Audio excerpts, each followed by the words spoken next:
We're talking with State Representative Tim Butler here live in studio on the WMAY morning news feed. See how I reset things right as I got my recorder started up. So appreciate you taking the time and being patient with me and me throwing questions at you while I'm trying to get the... I'm trying to help you out, your technology management here. But yeah, just talk a bit more if you can about the unemployment debt, because not only do we have $4.5 billion that we borrowed from federal taxpayers, that comes with interest. We're paying that interest. $10 million plus right now could be $100 million if it's not addressed throughout the year. If it's not addressed, it could increase taxes on employers and decrease benefits on employees who are needing those benefits. But what about the amount of fraud? Why don't we know yet how much fraud there's been? And have we got any indication of how much fraud there could be? No, we really haven't gotten any indication how much fraud there is. And this is one of the things that many of us have harped on with the Department of Employment Security for well over a year now, year and a half now, however long this has been going on.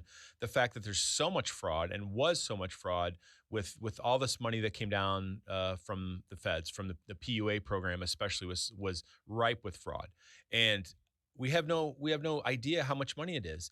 And that's something, there's so much money that ended up not to the person that it should have gone to, or was fraudulently given to people when it could have been going to other folks to help them get through this. And that's something that we really have no hand on. While other states, I think we're seeing reports of other states, we actually know how much fraud's going on. And we need to find out.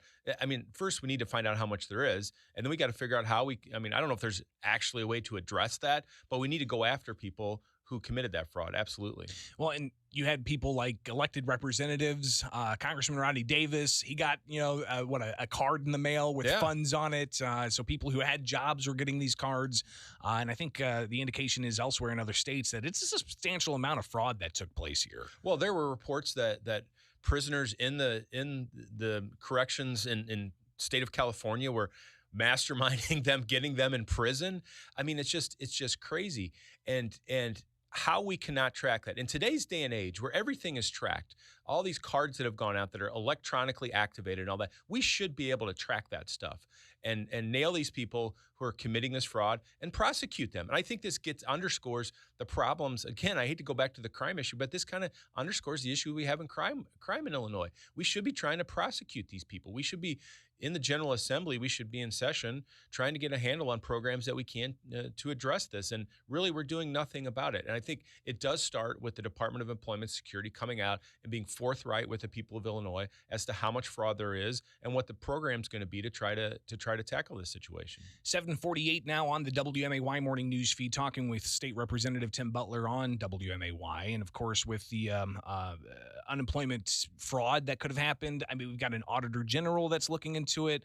When that report comes out, who knows? But definitely something I think we need to keep an eye on. Something else too, just audits in general of the entire spectrum of COVID-19. There's a headline out of Michigan today that they undercounted the number of nursing home deaths by upwards to 30 to 45% in some accounts.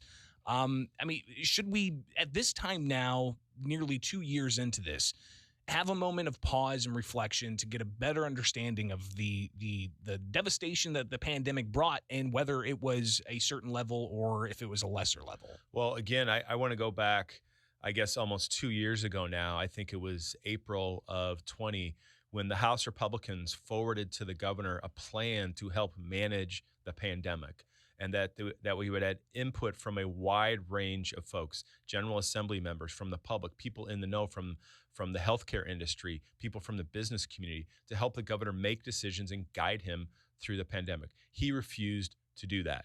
He went out on his own and did everything on his own. The General Assembly, the leadership in the General Assembly, first under Mike Madigan, now under Chris Welch, have liked the fact that they washed their hands of the pandemic. We need to step up, and as an oversight body, the legislature has a significant oversight authority.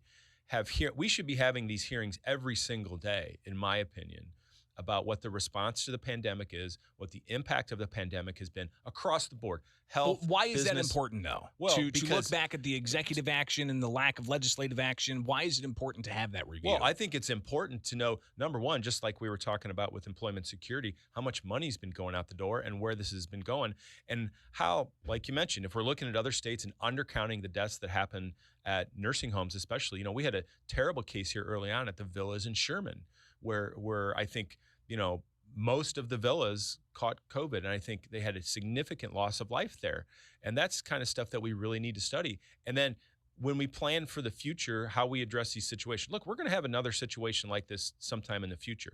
And what we learn from this today is going to help us manage that situation. I think that not only the death toll from COVID is absolutely the worst thing, but the impact to people's lives economically, as we continue to talk about, is something that we really don't have a handle on yet. And that's what we need to be doing as a body, having oversight of that to make sure that the programs are in place to address those situations. Well, and you also consider the impact on education and the learning loss there's been. That's another major issue that there's some understanding, but I think we need a little bit more of a delve into. State Representative Tim Butler with us, and in the short time we've got here left, let's talk about the announcement yesterday. Richard Irvin, the mayor of Aurora, the second largest city in Illinois, he announced, and he also announced that State Representative Avery Bourne's going to be his lieutenant governor candidate. Yep. So an interesting mix of the suburbs and downstate, and having a Republican voice here. Talk a bit about what this means for the slate of Republicans and what you think some of the major themes are heading into the June primary and eventually the November election. Well, I'm excited to see another face get in the field, actually, and I'm really excited to see Avery Bourne step up into a role like this. I've worked side by side with Avery for the better part of the past decade, and I think she's a great addition as the lieutenant governor candidate.